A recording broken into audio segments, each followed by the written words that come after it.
Well, let's get started. Let's open with a word of prayer. Dear Lord, thank you so much for the sunshine today, this morning. Thank you for the rain that makes all the grass grow and the plants grow big and pretty. Thank you for being with us during this time of uncertainty and troubles. Thank you for being with us always. Thank you mostly for your son, Jesus, in whose name we pray. Amen. Amen. Amen.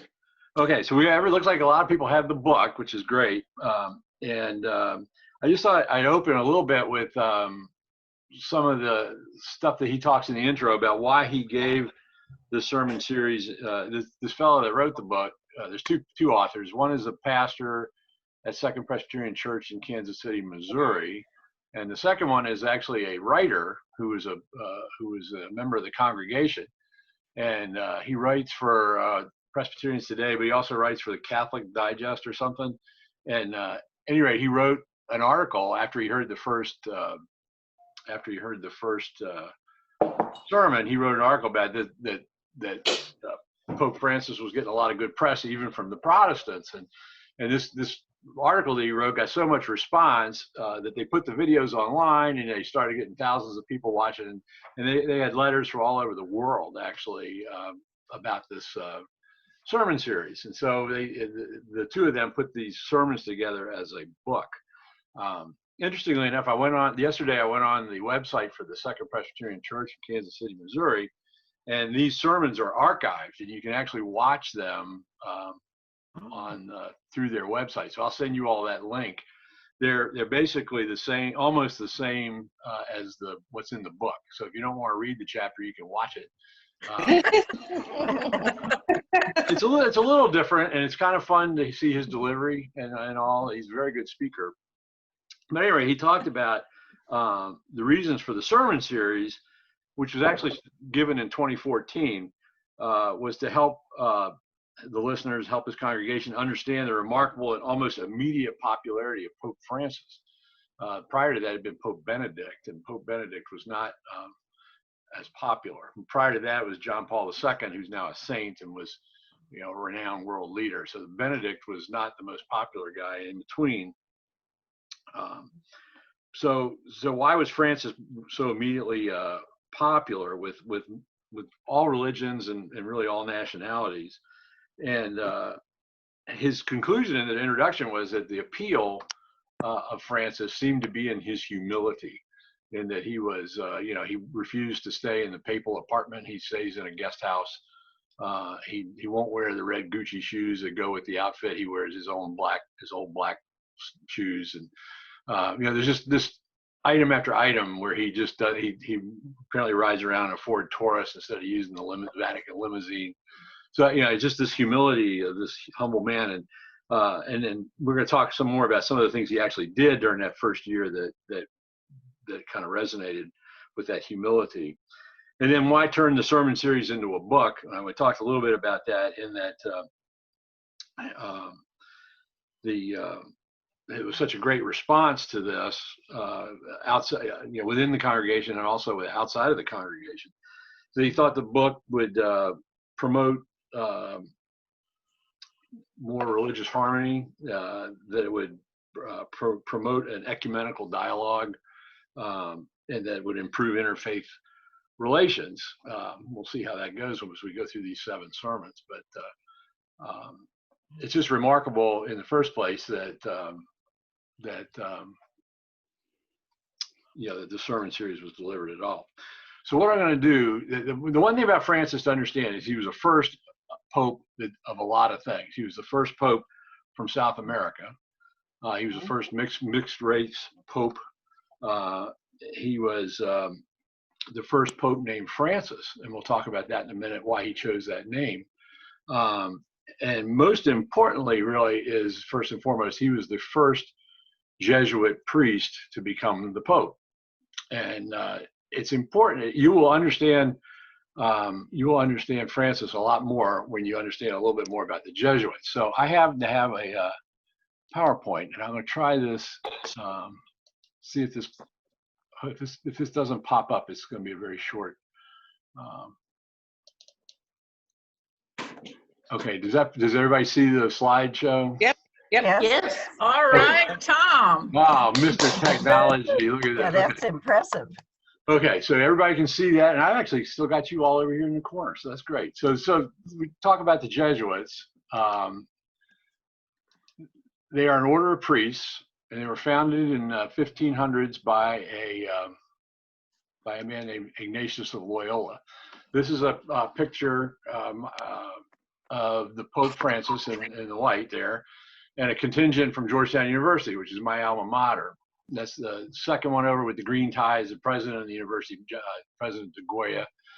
There was a big group of faculty as well as some students that went and met with the Pope a number of years ago, and they presented him with one of the basketball scarves. He's supposed to wear these to the basketball game. So Pope Francis is a Georgetown basketball fan now, so that's another first, I guess. But again, talking about his popularity, his name actually, prior to becoming Pope, was Jorge Mario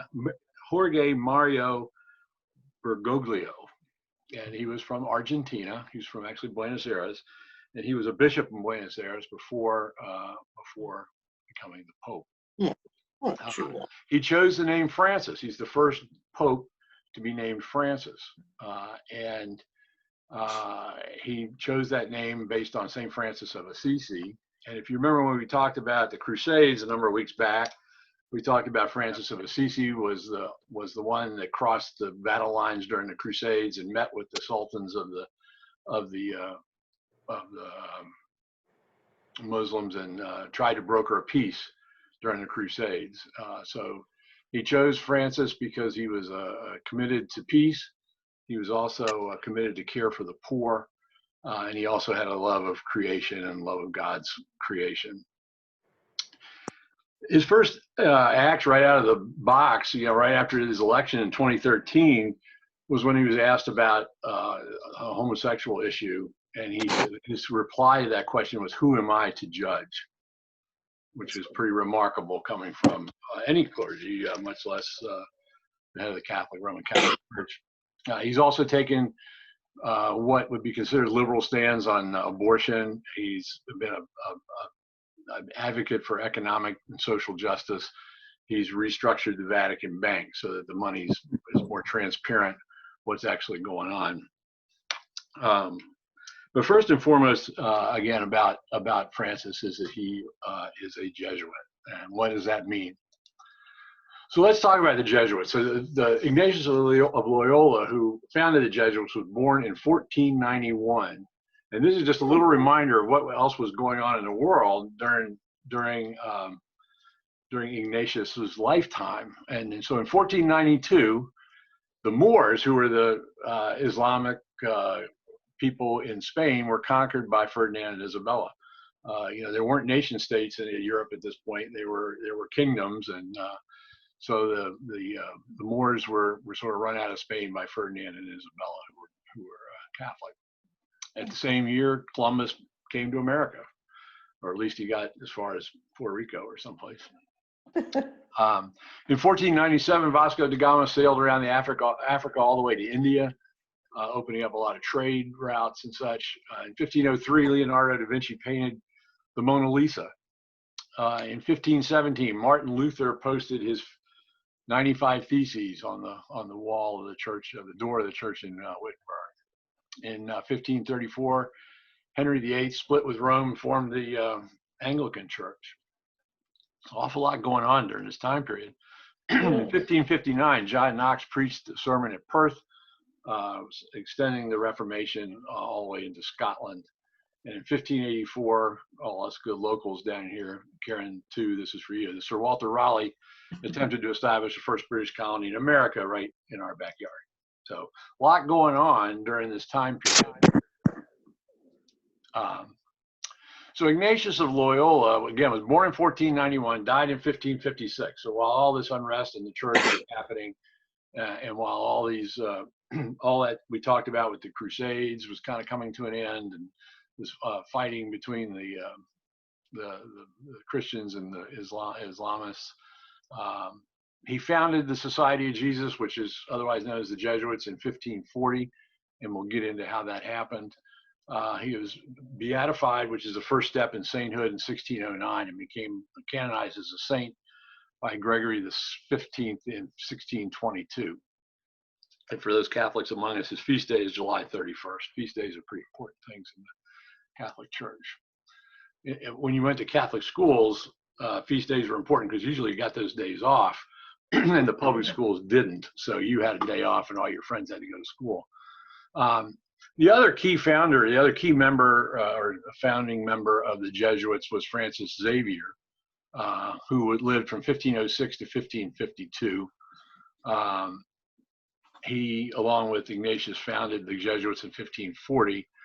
The important thing about Ignatius was he was the first missionary to India, China, the Philippines, and Japan, first Christian missionary. He really led a remarkable life. He was canonized in 1622, made a saint by Gregory the 15th, basically the same day as Ignatius. He was proclaimed the patron of Catholic missions by Pius XI. Pius XI was, I think, during the 1800s, and his feast day is December 3rd. So, who was Ignatius? He was born in Spain, and he was born in a noble family. He was a nobleman and an aristocrat. And in those days, noblemen and aristocrats basically sat around, gambled, drank a lot, and got into fights. And that's what he did a lot of. He was noted to be much addicted to gambling, very contentious, and not above engaging in swordplay on occasion. He was involved in a battle in 1521 when he was defending a fortress at Pamplona. They were in a fight with the French for some reason, and Ignatius was injured. He was struck in both legs by a stray cannonball, and was severely injured and near death, and was carried home to his home castle in Loyola by the French. I guess they were nice enough to take him back to his home. And he had this long recovery from his injuries. The interesting thing was the only reading material he had was the life of Christ and the lives of the saints. So he read these over and over again and really contemplated these two books. His health took a dramatic turn for the better on June 29th, which happens to be the feast day of St. Peter and St. Paul. And so he thought maybe there was a connection between his newfound religion and his dramatic recovery from his injuries. He also started writing a book called The Spiritual Exercises, which were his way of getting closer to God. And we'll talk about these spiritual exercises when we get to the Ignatian Spirituality part of this. But that's Ignatius. In 1522, again, this is, he was injured in sort of May of 1521. In 1522, he decided to dedicate himself to religion and to God, and he left his castle in Loyola and went to Barcelona to try to get some education. He stopped at a Benedictine shrine. Again, Benedictines is another order of monks, but he stopped at a shrine, and at that point, he divested himself of all of his military garb and equipment and gave everything that he owned to the poor. And he went to Manresa, which is another little town, where he lived in a cave for 10 months. And when he did that, he worked in a hospice situation, and he prayed a lot, fasted, and really contemplated this life of religion that he wanted for himself. And during that time, he had a mystical vision, and this is really pretty interesting to read about. But he saw a cross in the sky and saw a vision of Jesus, and that kind of sealed the deal for his life as a priest. He decided to improve on that. He wanted to go to the Holy Land, and again, this is during the time of when it was controlled by the Muslims, and so that his permission for a pilgrimage to the Jerusalem and the Holy Land was denied by Pope Adrian VI. So he went back to Spain, back to Barcelona, more studies, and started preaching. And apparently he was such a zealous preacher, and he wasn't ordained, and he wasn't really, and had no credentials. He came to the attention of the Spanish Inquisition and was jailed for over a month because of his preaching. He was released and then went to a different university, and again was felt to be a threat because of his zealous preaching and was placed back in jail again. So by the time he got out of jail the second time, he decided maybe Spain wasn't the best place to be zealous preacher, and so he moved to Paris and attended the University of Paris there, where he met Francis Xavier, who we talked about a few minutes ago, and another man named Pierre Favre. They got formal religious education in Paris, and along with 6 other students, graduated, and then went back to Rome, asked for permission again for a pilgrimage to the Holy Land, which was again denied. And so instead, they founded their own order of priests, which they called the Society of Jesus, because they wanted to be focused on Jesus and his life and teachings. And that was in 1540. The 7 founding members, elected Ignatius as the head of the order, and they swore their allegiance to the Pope. And their basic job, or their basic mission statement, I guess, was to do whatever the Pope wanted them or needed them to do. And again, at the time, there weren't nation states, there was more kingdoms and this and that. And the King of Portugal needed someone to go, a Christian missionary to go to India, where Portugal had established a colony. And that's how Xavier wound up starting his mission work. He went around the Cape Horn and in Africa to India, and we'll talk a little bit more about his career in a second. But Ignatius stayed in Rome and was the administrator and the first superior general, if you will, of the Jesuit order. He spent his last 15 years in Rome fulfilling those duties.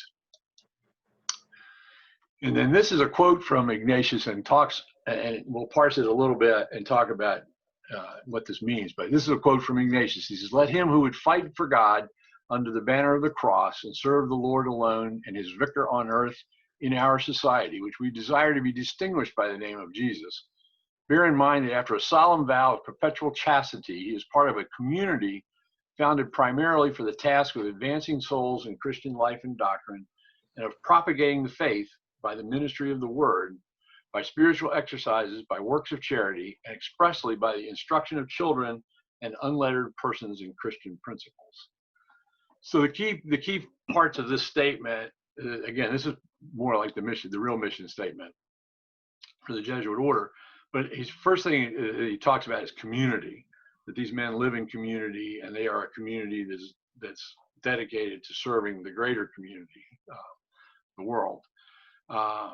And how do they do that? By missionary work, by the spiritual exercises or prayer, by works of charity, and also by education. We're going to talk about education in a minute. Education is a big component of the Jesuit order, but it's important there. There's community, and then it's also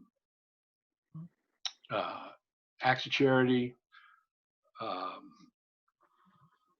I'm sorry, I'm going backwards. And education. So let's talk a little bit about Xavier. So Xavier was, again, he was born in Spain as well, in Navarre, in 1506. He grew up in this era where there was a lot of military activity and political unrest. He left Spain because of that and went to college in Paris, where he met Ignatius and this Pierre Favre. Initially, he was interested only in academic pursuits and only wanted to stay in the university. But I guess hanging around with Ignatius, he bought into this serving the greater community mission, and he became really the first Jesuit missionary. In 1541, he was dispatched by the King of Portugal to India. There was a colony, Portuguese India, and he founded and headed a college, which still exists, called St. Paul's College in India. And he was the first head of that. In 1545, he went on to Indonesia. In 1549, he became the first Christian missionary to China and Japan. In 1552, he died on an island off of the mainland of China, and is buried. So these are his. On the left is his casket, which is in Goa, which is in India, except for his humerus. His arm is in Macau, And I'm not real sure how that happened, but he's buried in two places. It's kind of reminiscent of Stonewall Jackson. Actually, Stonewall Jackson's arm is buried in up in Spotsylvania, and the rest of them is buried in Lexington. So I guess that's something they have in common. So the Jesuit order over the years, since 1540 when it was founded, again, if you remember that what else was going on in the world, Martin Luther's nailing up his theses, John Knox is talking in Scotland, a lot's going on with the Reformation. And the Jesuits basically led what was called the Counter-Reformation, or the Church's response to the Reformation. And there were some improvements made, and not enough to satisfy all the people that left. But there was a Council of Trent that was the response to the Protestant Reformation, and it was held in Rome. And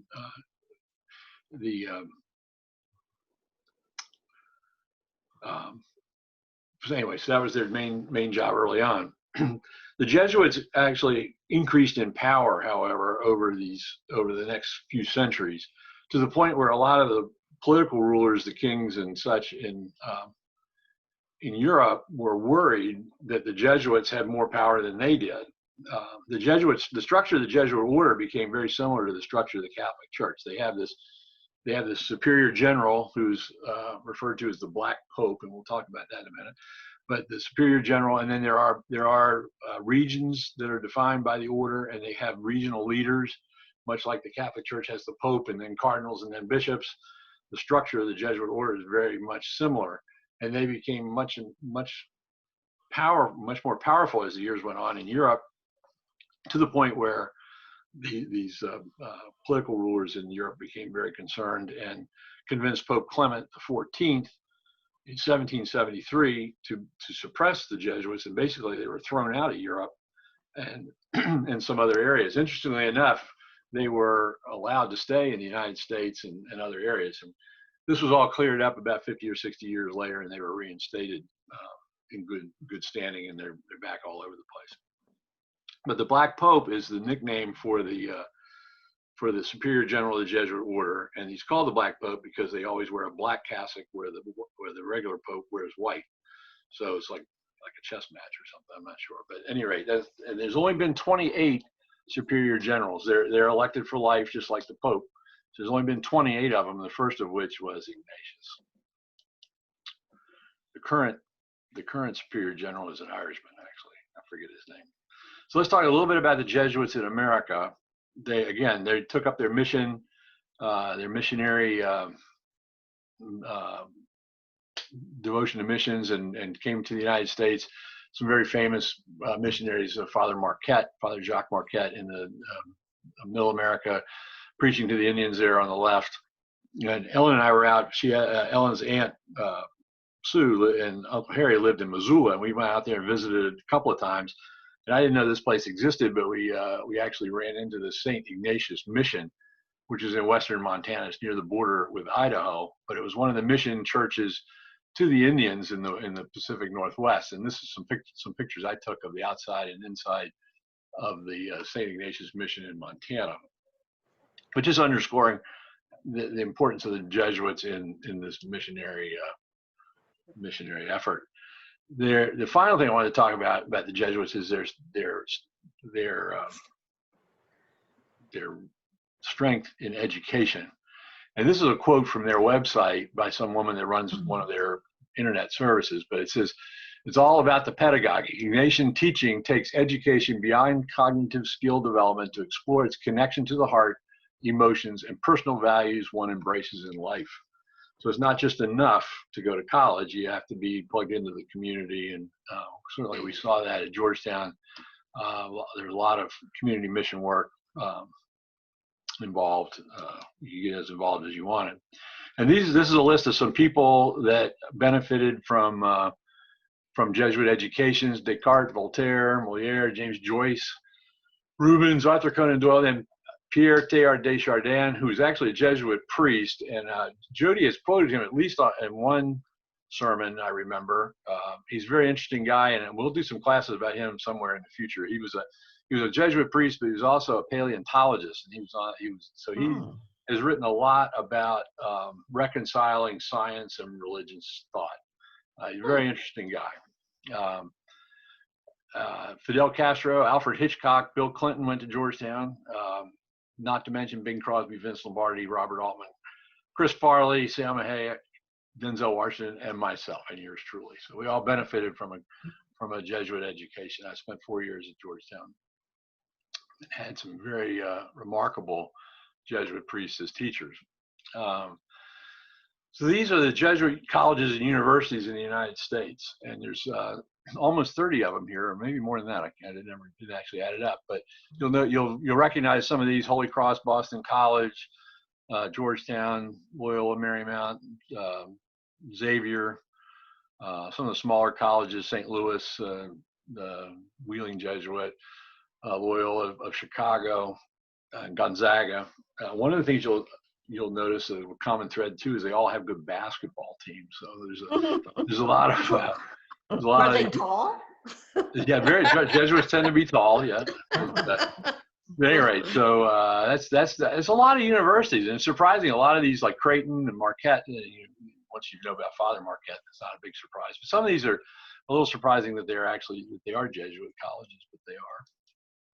And this is just a picture of my alma mater. That's the Healy Building in Georgetown, which is located in Northwest Washington. If you're at the Kennedy Center, you look up the river, look west on the Potomac River, and it's sitting up. The only building taller than this is the National Cathedral in Washington, D.C. And that's the founder sitting on his little throne there in front of the Healy Building. His name is John Carroll. He was the first Catholic bishop in the United States. He was a bishop of Baltimore. And his other claim to fame is his brother was Charles Carroll of Carrollton, Maryland. And Charles Carroll of Carrollton was the only Roman Catholic to sign the Declaration of Independence. So they were very famous men in Maryland. And my father is actually from Southern Maryland. So we heard all about the Carrolls growing up. And they still own a lot of land up in Maryland. The other interesting thing, this is the Healy Building, which is where the big clock tower and everything. It's named after Father Patrick Healy, who was a Jesuit, who was the president of the college from 1873 to 1882, and he happened to be black. He happened to be black. He was the first black president of the university, the only one so far, actually. So let's talk a little bit about Ignatian spirituality and the Jesuit philosophy. And again, so that's the history of the Jesuits. There's more to it, but that's the basics.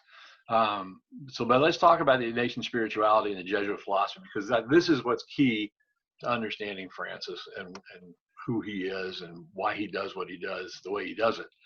So first of all, what's a spirituality? It's not a word you hear very often, but they define it as a way of living in relationship with God. Within the Christian tradition, all spiritualities, no matter what their origins, have the same focus: the desire for union with God and the emphasis on love and charity and a belief in Jesus as the Son of God. Again, the Jesuit influences on charity, belief in Jesus, and serving the community. The Ignatian spirituality is based on the spiritual exercises of Ignatius, which was a book he started writing when he was still in Spain, recovering from his cannonball injury. But it was first published in 1848 with the approval of Pope Paul III, who was the Pope at the time. And it still forms the basic core spiritual practice for Jesuits even today. The emphasis of the spiritual exercises are joy, freedom, awareness of your surroundings and the situation of your fellow humans, sacrifice, and service to the poor. And the freedom that he talks about is the freedom to become the person you're meant to be, that God meant you to be, the freedom to love others and to accept love from others, the freedom to make good decisions, and to experience the beauty of God's creation and the mystery of God's love. And other orders have their own practices and traditions. The Jesuits are just a little bit different from all the others. So there's four. Remember when we talked about Islam, we talked about the 5 pillars and the 5 things that supported Islam. So here, this is the 4 pillars, if you will, of Ignatian spirituality. And this is, again, think of Francis and those things we talked about that he's done already. washing the feet of the teenagers on Monday, Thursday, and all these things that he's done. So first and foremost is finding God in all things. So that God is to be found in every dimension of your life. Everything you encounter and everyone you meet, that's God. The second is to become what he calls a contemplative in action. So you need to think about your relationship with the Lord. You need to pray about it, but you don't sit in your monastery. The world is your monastery. You need to put this into action in the world, in the community. And then looking at the world in an incarnational way. And what he means by that is to think of the incarnation as God became man. He came and lived with us. He was one of us. And we need to think about our world in that way, that God is not just out there. He's not up there. He's everywhere. He's right here with us, around us, in our fellow men, in every little interaction that we have. And then the seeking of freedom and detachment. And this is straight from the spiritual exercises. But the spiritual exercises overcome oneself and to order one's life without reaching decision through a disordered affection. So what's a disordered affection? A disordered affection is basically a distraction or something that keeps you from being free. It's tying you down by unimportant things. So you're supposed to rid yourself of things that aren't critical to your mission, which is to be in relationship with God and to serve your fellow man. So the 4 pillars of the Igantian spirituality: finding God in all things, becoming a contemplative in action, looking at the world in an incarnational way, and seeking freedom and detachment. And if you think about Francis, and you think about all he's done since 2013 when he was made the Pope, it really follows this template. He really does emphasize finding God everywhere, and serving your fellow man in a humble way. And we'll hit all these themes as we go through these 7 sermons. But I wanted this core knowledge out there before we start going through these sermons. He does refer to the Jesuits, and he does refer to some of these ideas, but he doesn't go into them in this depth. And so I thought it might be important. So we've got time now. The clock's not running. We've got 24 hours. We can talk about this, or we'll stop it. We'll stop in about 10 minutes and get ready for Jody. But does anybody have any comments about any of this? I enjoyed the links that you provided. It gave a good basis for your PowerPoint presentation. Good. I found it quite fascinating. The Jesuits will do that to you. They are fascinating people. They're very educated. It turns out, most seminaries are like law school or medical. It's 3 years, 4 years, 5 years, whatever. The Jesuits, to become a Jesuit priest, it's over 12 years. Sometimes it's closer to 15, 16 years of seminary before they're a priest. So most of them are close to 40 before they're actually ordained. Wow. A lot of them don't finish. I mean, that's a long time, So it's a long and winding road to become a Jesuit priest. They tend to be free thinkers, and that's how they run into trouble, if you will, with the white pope, with the main church. This Teilhard, Pierre Teilhard de Chardin his books were banned by the church because they very much supported evolution, and they weren't anti-biblical, but they were controversial enough that he was not allowed to publish them while he was alive. They were published after he died. But very interesting. And I took 2 classes from a Jesuit priest. His name was Father Thomas King. He just passed away about a year or 2 ago. But he was a mystical, spooky kind of guy. And he did 2 classes on Teilhard. And when they filmed The Exorcist on campus when I was a junior, and Father King was the Jesuit liaison to that movie to get the theology right when they some of the scenes. But anyway, we digress. But I think you'll see when we go through these sermons, once you have this understanding of how Jesuits think and how they act and how they try to teach, what their educational goals are. Francis, it becomes crystal clear, why Francis does what he does. And I'm going to send out the links to the actual sermons. They're like 18 to 20 minutes long. They're not that very long really to watch. And they follow the chapters in the book pretty completely. Tom, how much of their education is like Old Testament biblical? That I don't know actually what the structure of their seminary is. It's I imagine it's fairly extensive because they pretty much know their stuff. Mm-hmm. Where is the seminary? There's several. There's Wheeling College I think it's in West Virginia, and they have a retreat center there, and I'm sure they have them in Europe as well. Interesting. I was reading up on the carols in Maryland, and it was early on. There weren't. Georgetown was the first Catholic university in 1789, so there weren't really Catholic education systems in the U.S. at that time. So the carols, Maryland was the Catholic colony where all the Catholics went, and the carol boys were all sent to France, to Jesuit colleges in France. So I'm sure there's seminaries in France as well, probably elsewhere.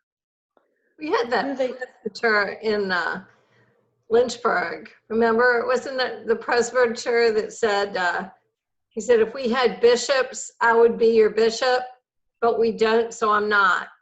So it was a great way to introduce your presbyter to the group. Yeah.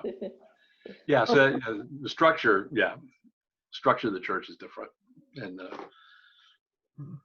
I've often heard the Revolutionary War called the war between the Anglicans and the Presbyterians won. And that's why our government is set up so similar to the government of the Presbyterian Church. It's a very representative, elected bodies, and checks and balances, and all those good Presbyterian things are in our U.S. government because basically a bunch of Presbyterians set it up. That's right. Yes, Jim. Did you ever consider the priesthood? My mother did for me, but no, there's that chastity part and celibacy. She often blamed me that he did not go into. But my mother did. Good for you. Yeah. I was not, that ship had sailed before I was ever in the picture. Bad influence. Very. Yeah. No, it's interesting because I had nuns in grade school. We had two different sets of nuns, and then my high school, Bishop O'Connell up in Arlington was at the time, it's not anymore, but at the time it was a Christian Brothers school, which is an order of monks or brothers.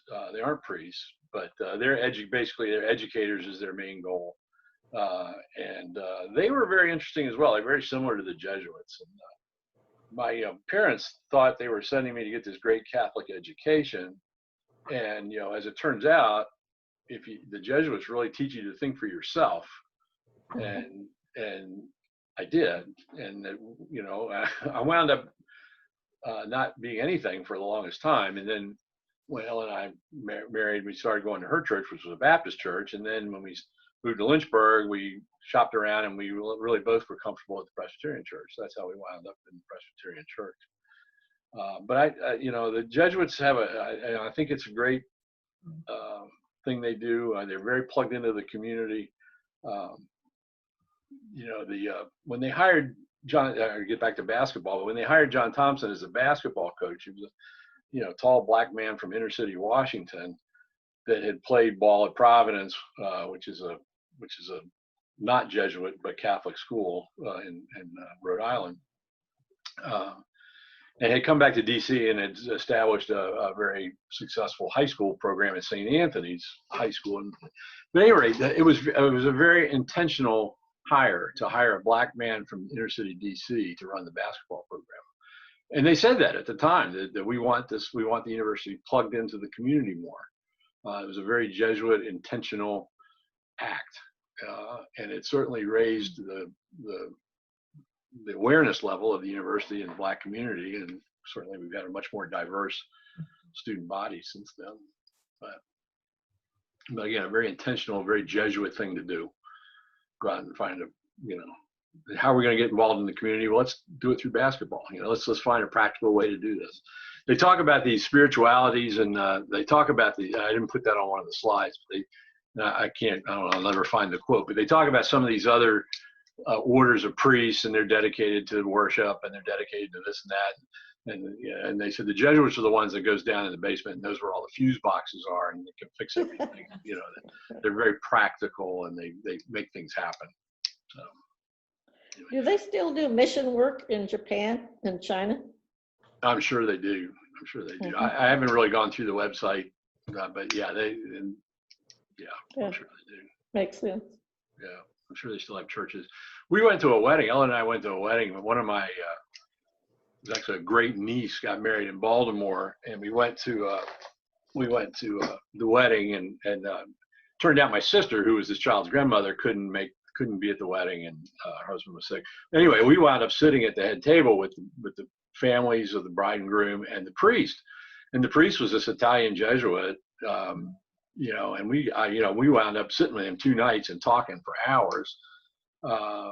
And he's just a fascinating guy. And that church in Baltimore, I think I've sent out links before to the class, because they do all kinds of webinars and social justice stuff. And he was picking Ellen's brain because they were starting an inner city preschool.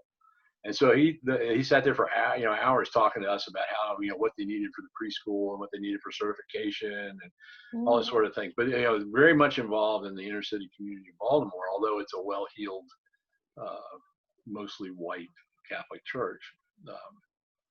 They're doing, during this whole COVID-19 thing, they have a ministry where they're doing these chicken casseroles, and they pick them up on Friday. Everybody brings these things down, and they distribute them on Saturday in the community. And so they're very much plugged into the community, very Jesuit community. Karen Ford, have you had run-ins with Jesuits in your Catholic background, or?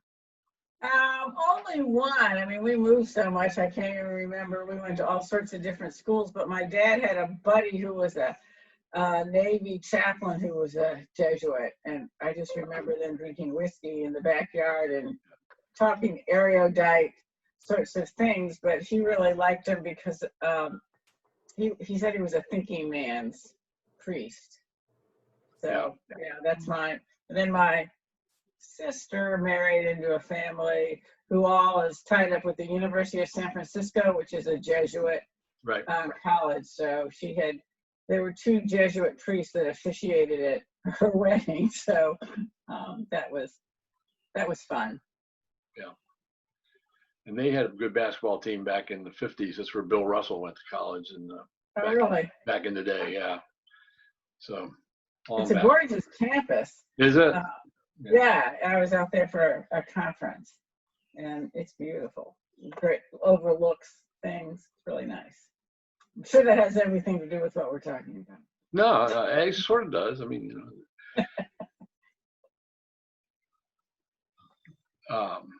anybody else have any thoughts on any of this, or is Karen still here?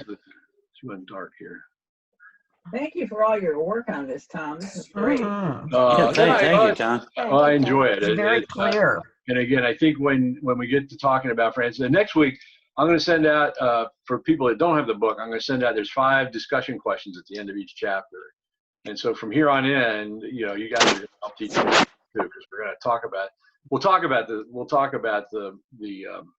sermons, but briefly, and then we'll really hit those discussion questions. And they're kind of thought provoking. So I think reading them a day or 2 ahead of time or so, and thinking about them a little bit, we should be able to have a good discussion about these things. So they talk about how, some of the questions are about how, is your church plugged into the community, which I think ours is, very much so.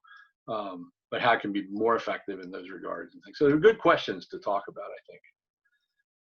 They also, at the very end of the book, he talks about where to go from here after we've studied this book. So we'll talk about whether we want to do this. One is that the Protestants all should go to a mass, Catholic mass, and that the Catholics all should come to a Protestant worship service, and just with an interpreter, with somebody that can tell you what's going on, and just to see the difference. And he stresses the similarities more than the difference. There are some key fundamental theological differences, and we'll talk about those. But there's so many similarities. I think we try to stress those. Well, I appreciate everybody being here. We have about 8 minutes to go get the TV turned on and get Jody on board. Does anybody want to close this with prayer? Does anybody want to volunteer? Sure, Tom, I will. Okay. Dear Heavenly Father, we thank you for our fathers around the country. We bless them, we need them, and we thank you for Tom doing this class. We thank you for our leaders, and we should pray for them, and we pray that the COVID virus will not increase and that we can keep our community safe. We ask all these things in Jesus' name. Amen. Amen. Amen. Thank you. Everybody have a wonderful Father's Day, and we will see you next week. All right. All right, Thanks, take Tom. care. Have Bye. fun with Quinn and Vivian. We are going to Oh, do our best. enjoy. We're going to do Bye. our best. Bye-bye. Bye, Tom. Bye, Bye, Karen. Tom. Right, Tom?